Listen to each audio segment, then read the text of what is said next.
Ooh. You got everything hooked up? Everything's turned on? We're streaming right now, so yes. Want me to go live?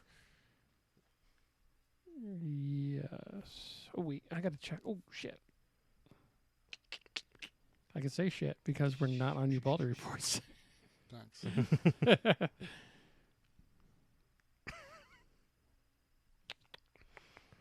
Let me go on Ubaldi reports or let me go on, what's it called real quick.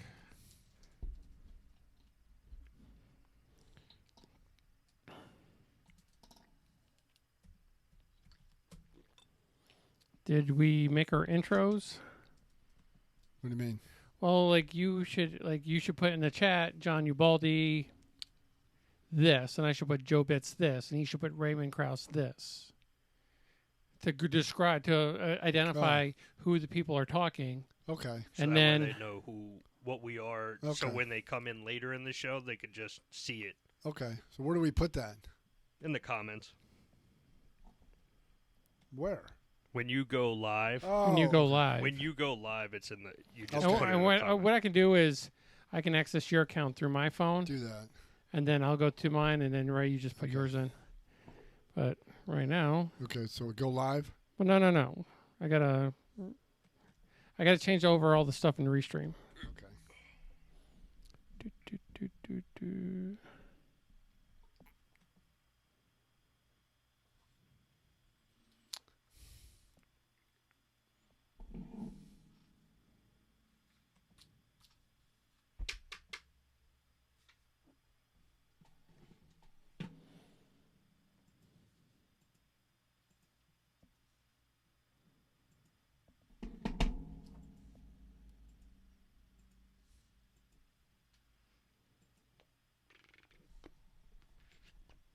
Okay, now. Go live. Well, I mean, we're live on all the platforms, just no cursing and no other stuff. Okay. Let's see. All right, go live, and then I'll count you down. Okay. I'm going live right now. Yes, you're going live right now. 3, 2. Okay, no, I got it. Okay. You ready? Or we're going to go in 3. Hey, everybody. This is John with Ubaldi Reports, the one website that provides fact, not fiction, as it comes to issues facing America, whether globally or domestically. And with me, as always, my cohorts is Joe Bitts, former combat Marine who served in Iraq and unfortunately was wounded in Iraq, but he's fine now. And Ray Krause, another veteran Marine who served his time in the Marine Corps. So we're trying to bring back fact, not fiction, things that you normally wouldn't hear in a lot of the mainstream media on a variety of issues. And today, like always, we're going to be talking about some issues regarding the Trump raid and issues concerning voters, especially after last night's primary elections in various states. So we just want to cover issues that our voters are concerned about, not what Washington is concerned about. So how's it going, Joe? How's it going, Ray? Great. How are you, John? I'm doing good. Good day at work. A lot of was slow at some points, but then it heated up at the end of the day. Yeah, same here. My job's a little bit more physical than most, but And you're outside. yeah, in Florida in August. So yeah, it kind of gets a little. I lost like 8 pounds today. Serious? Yeah, I haven't even eaten dinner yet. So that might change at the end of the by the end of the night, but I know sure that will. I know I'm at least 8 pounds down right now. Okay. But a lot going on. There's still a lot of backlash from the Trump raid. Correct. I mean, the big thing is going to happen tomorrow. This is where the the attorney, or the attorney, excuse me, the judge is going to make a determination if he wants to release or is going to allow the release of the affidavit that precipitated the subpoena. The former President Trump, he wants the affidavit released. The DOJ doesn't. They're citing that there's ongoing other investigations that could hamper this, and this could hamper future investigations, so they don't want it released. My guess is, listening to some legal scholars who are more familiar with criminal justice matters, that they probably won't release the affidavit because typically they release it once an individual's been formally charged. So if they're not going to formally charge the president, then I doubt they're going to release it. So we'll have to see. But this further strains everything because people want to know what's in it. The longer you string this along, people start to wonder what's there, what precipitated, what started this, considering other issues. I mean, I question the legitimacy of the whole thing. I mean, we've seen a pattern now of all these different investigations against Trump, and now we're here. Do you think there's any foul play going on by the other side doing this? But see, people can go two ways. They say, we got to wait for the FBI. We got to give them time. But you got to remember, the FBI and the DOJ don't have the greatest track record. Now, remember, James Comey leaked information to his law school buddy to get a special counsel investigation. Andrew McCabe, who was the deputy FBI director, he lied 4 times under oath that he wasn't the leak to the media, and then he oversaw the investigation of the Russian collusion, where one of the lead attorney, Kevin Kleinsmith, altered evidence to submit it to a judge, basically lying to a judge, altering evidence to get a warrant, a surveillance warrant off of Carter Page. So you have that aspect, and then you have the Inspector General Michael Horowitz. He pulled out 29 random FISA applications, and he found minuscule evidence or no evidence to back up the claim, but they still got warrants anyway. So you see how malfeasance at the Justice Department, and then you see how investigations went with one side, very soft, very easy, gave them all due deference, but on the other side, you saw something totally different. So, I mean, it's good, and that's the problem. You're all about your credibility, and if they see problems, what you did before, and people are seeing, not just from Republicans, even independents are seeing, why did you take personal photos in his passports? Right, and that was wasn't that illegally obtained, or because they gave back his passports, correct? They did. That's what they heard. But I mean, what was in the investigation that you had to take pictures? Right. And why did you go through Melania Trump's closet and her dresser drawer? What does that have to do with this? Hold on, I maybe validate that cause. I mean, who really wouldn't want to see what's in Melania's closet? Yeah. But the I mean, when it comes to ranking the first ladies, I mean, Melania's like number 1, right? I don't correct. Think that, yeah. I mean, okay, but here's the thing. I talked to a vice police chief. He's at a city here in outside of Orlando, and I got just to get more of an insight onto how warrants go. Mm-hmm. You can look into anything. Like, say, if you're looking for a pencil or a pen, you can only look in drawers where a pencil and pen would hide. If you're looking for something bigger, you could only look in areas where that would be. So, and then they kept it very broad. Even, I know I reference him a lot, but it's Jonathan Turley, the constitutional scholar, but even Alan Dershowitz and other constitutional scholars like Michael Mulcahy, who was the Attorney General under George Bush Jr., and others have said this was very broad. mm-hmm. This was very intrusive. And then, like, one of the questions Jonathan Turley put out last week is when Merrick Garland on Thursday stated that he would like to have used other intrusive methods if they were all possible. But what were those other methods? Why didn't you send a second subpoena to get those records? And why such a massive force when you could have just sent a couple FBI agents? Right, and it only produced, what, 10, 11, 12, something like that documents? Yeah, and that's what we're relying on them. And then when we kept hearing in the news, they were looking for nuclear-related information at the resort. But if you were so concerned that they had the most sensitive of U.S. secrets, why did you wait from June? Then you got I think they got the subpoena or the warrant in August, and then you waited days before you instigated the search. So why, if you were so worried about these top secret documents, that you didn't do this? So that was the question. Well, and actually, the point I want to get to is actually amazing that they're so concerned 2 years after the president has those codes, but they also haven't done anything with General Milley and what he did. Correct. All the way back when Trump was still the president, right? Correct. And he was talking to a Chinese general Yeah. And, about the nuclear codes or something along the lines of that. well, what he was doing, he was talking to reassure the Chinese military leadership that everything is going to plan. One person can't launch nuclear codes, but who gave them the authority to do that? I know they talked to their counterparts, but this is something special. But then you go back to President Obama. He had classified material. So did George Bush Jr. So why in this level? And if this was such a... It was just a display of power, right? It was. Yeah. Wasn't it like the DOJ or even like the Biden administration kind of flexing, saying, look, we got you. Don't even... It was almost like, hey, don't even try to run in 2024.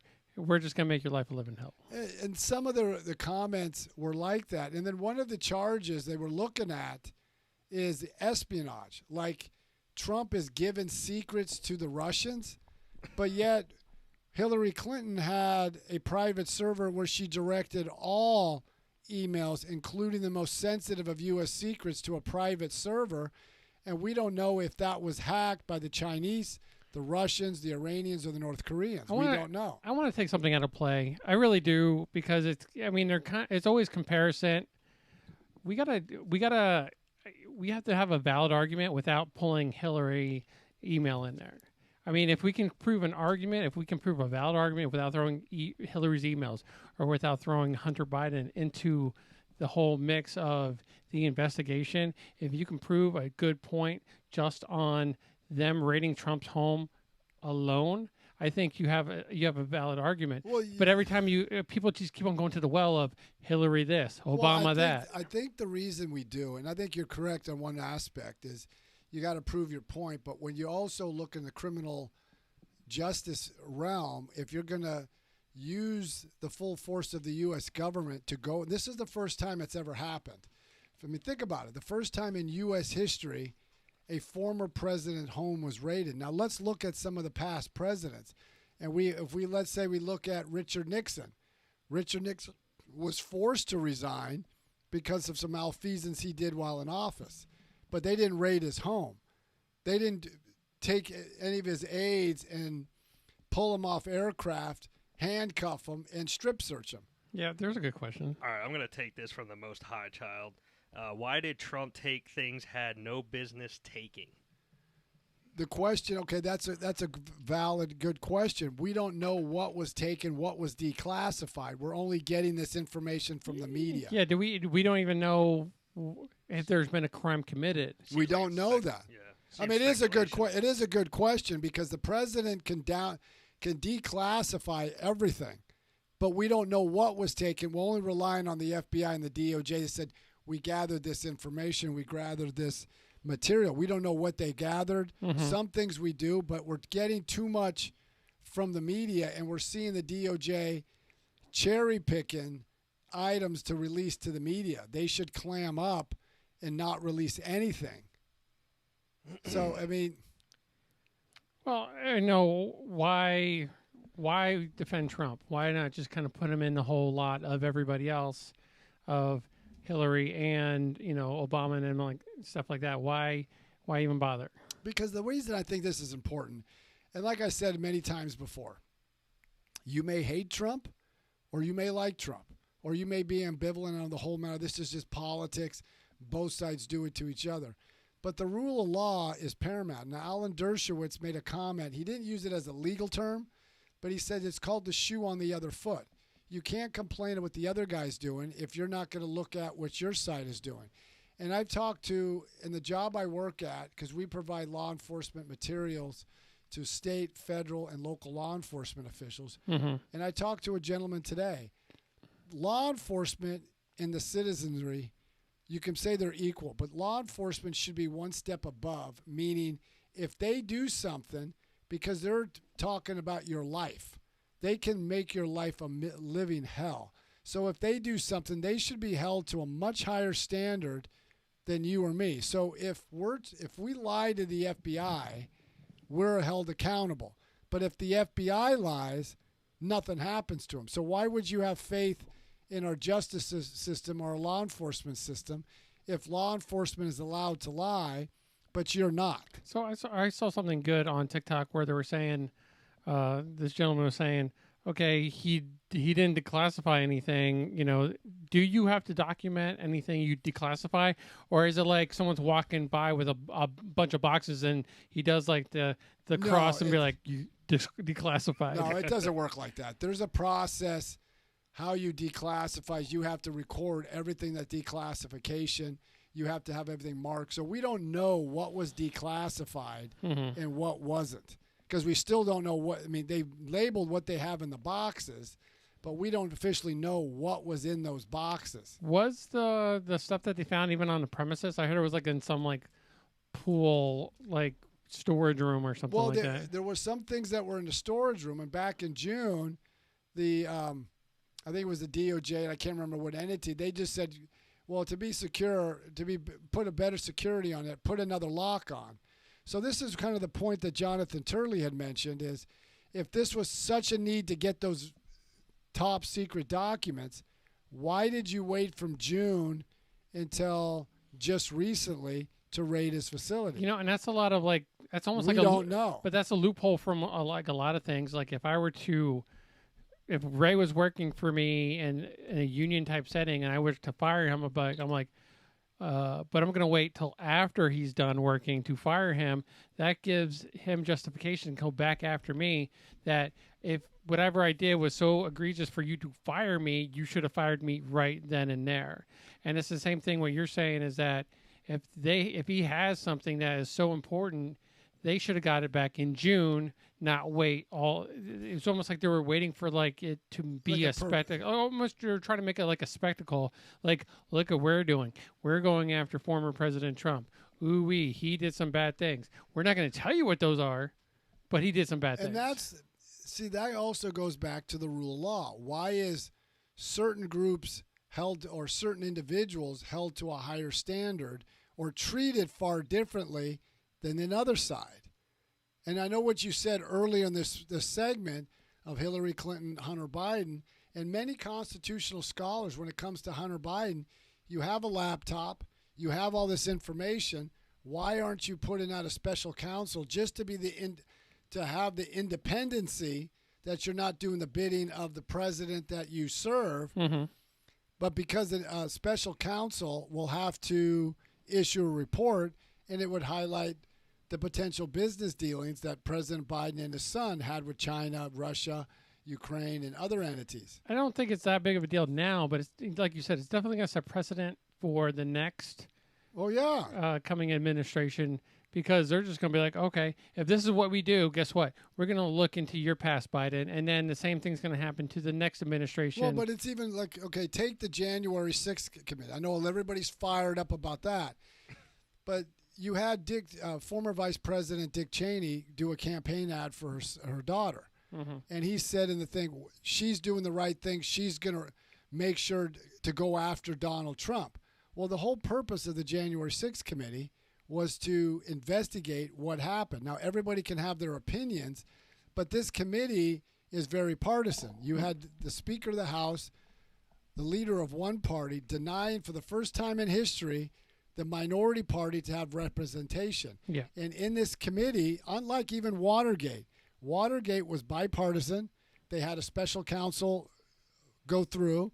They had Richard Nixon could bring his attorneys, his witnesses, and challenge the evidence, and it was done in an equitable manner where both Republicans and Democrats, and if you remember during the Watergate hearings, the Democrats controlled the House and the Senate, but they still allowed the Republicans to have a voice, and there was bipartisanship on this committee. Nancy Pelosi refused to have Republicans come on.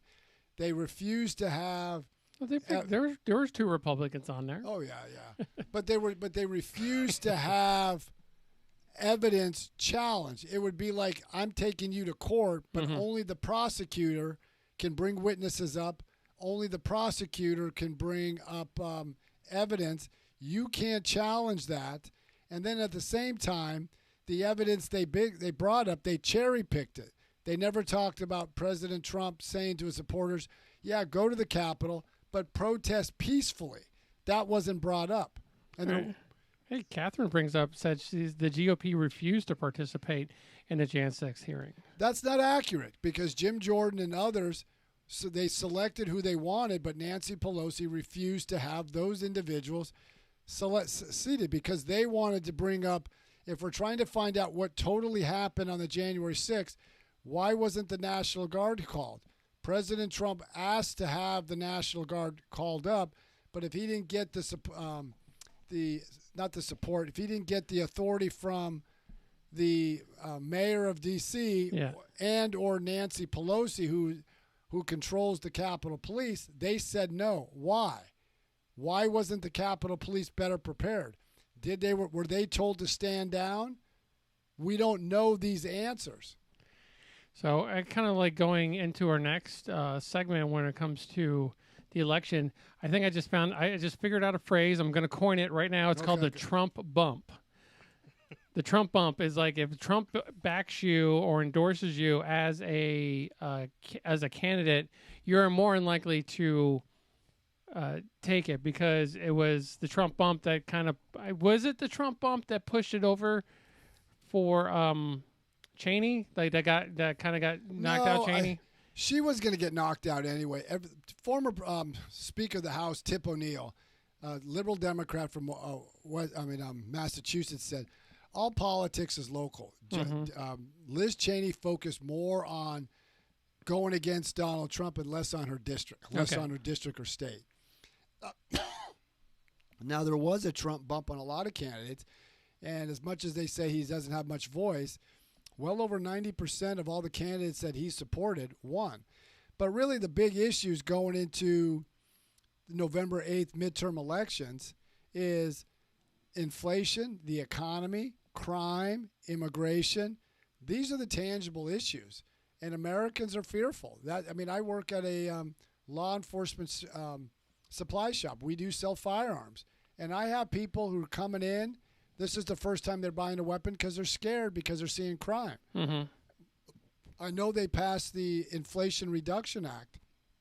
The Congressional Budget Office said it's going to raise taxes on those making less than $400,000 a year. Hold on, the president said it's not going to affect those making under $400,000.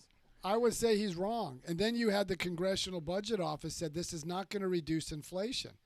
And it's sad to say Joe Manchin, the senator from West Virginia who held up on a lot of these issues, he even said today, well, this isn't going to have immediate impact on inflation. Well, the public, when you go to the grocery store, has the prices gone down? No. You go to any retail store, your prices have gone up. So this is what they're facing right now. They can't wait till 2027 when most of this stuff takes place.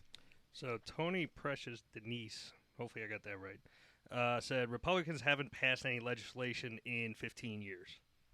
That's not accurate as well. They didn't control the Congress for a certain period of time. When Trump was president, they did pass tax reform, and I know everybody says, well, this benefited the wealthy, but even the Washington Post gave President Biden 4 Pinocchios when he said this. Congressional Budget Office had stated that more revenue flowed in, but I'm not sold you have to pass legislation to show how you're successful. Well, we do. Regulations came down, business startups went up.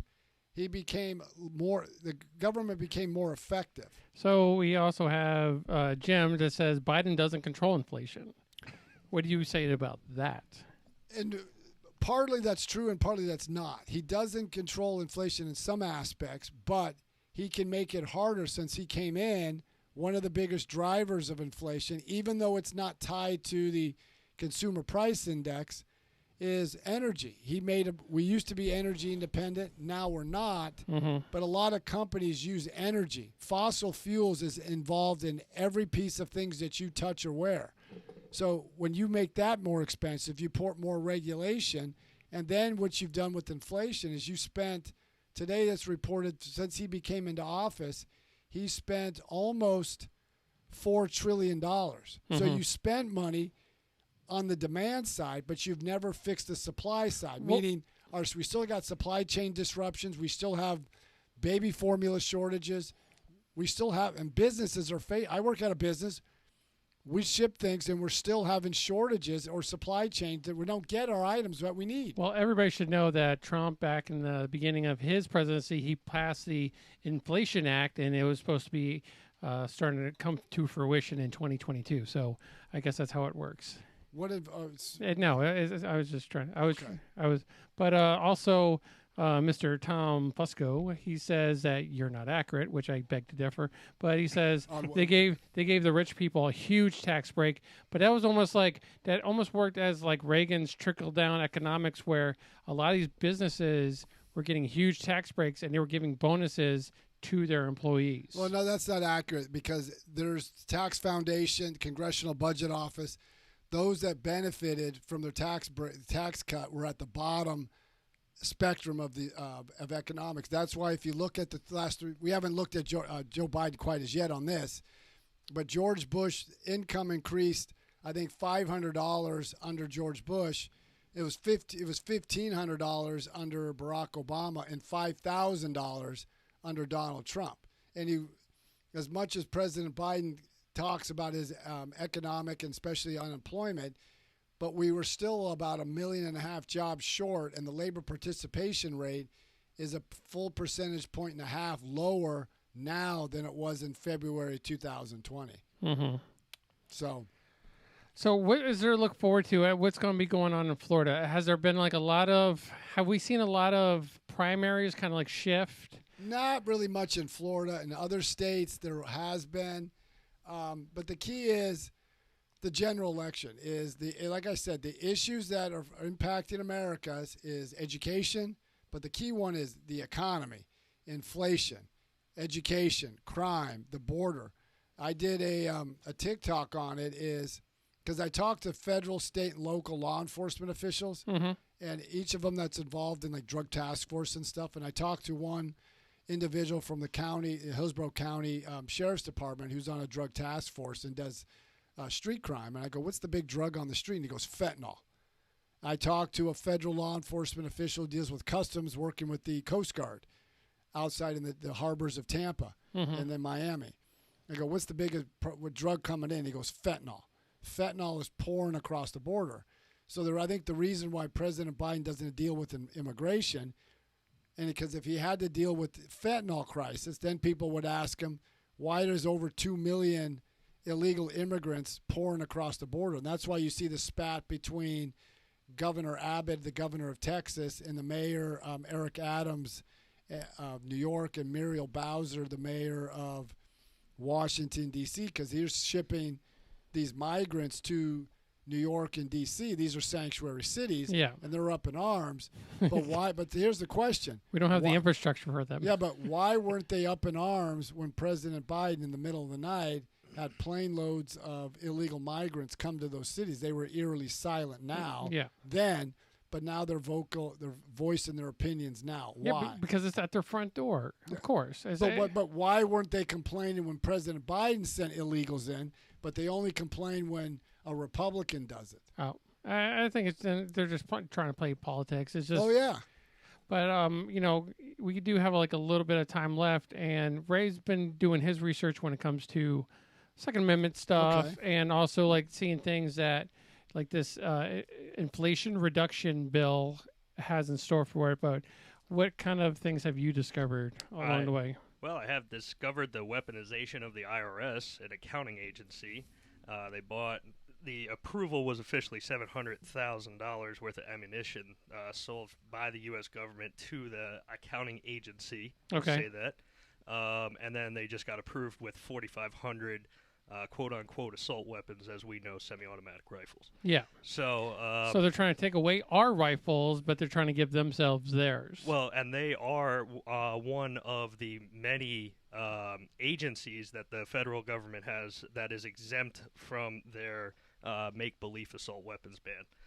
Well, but that goes back to the IRS, what do you call it? When they put a post out saying they want to hire these agents, and they have the ability to use deadly force, and all of a sudden they took it down. But before we get into that, there's one thing I want to bring up before we pivot back to you again. One of the comments was Mexico put $1.5 billion for border security for Biden, not Trump. But even then, okay, maybe they did. I would have to verify that fact. Didn't Trump say Mexico was going to pay for the wall? Yeah, but Well, I there would you go. Okay. Done. But here's the point. If I gotta have to look at that statement, did they put up that money? But we still had close to 2 million illegal migrants cross the border last year. Now the fiscal year ends September 30th. We passed 2 million illegal migrants coming into this country this year. We could be up to 2.3 to 2.4 million by the end of the fiscal year. We've beaten the record of last year, so we beat his own record. Mm-hmm. So all these things go in to a lot of these problems. That's why you see fentanyl just pouring across. And we're not talking about the gotaways either. And then when you have Secretary of Homeland Security Mayorkas say the border is secure, and you kind of want to ask, what border are you talking about? Mm-hmm.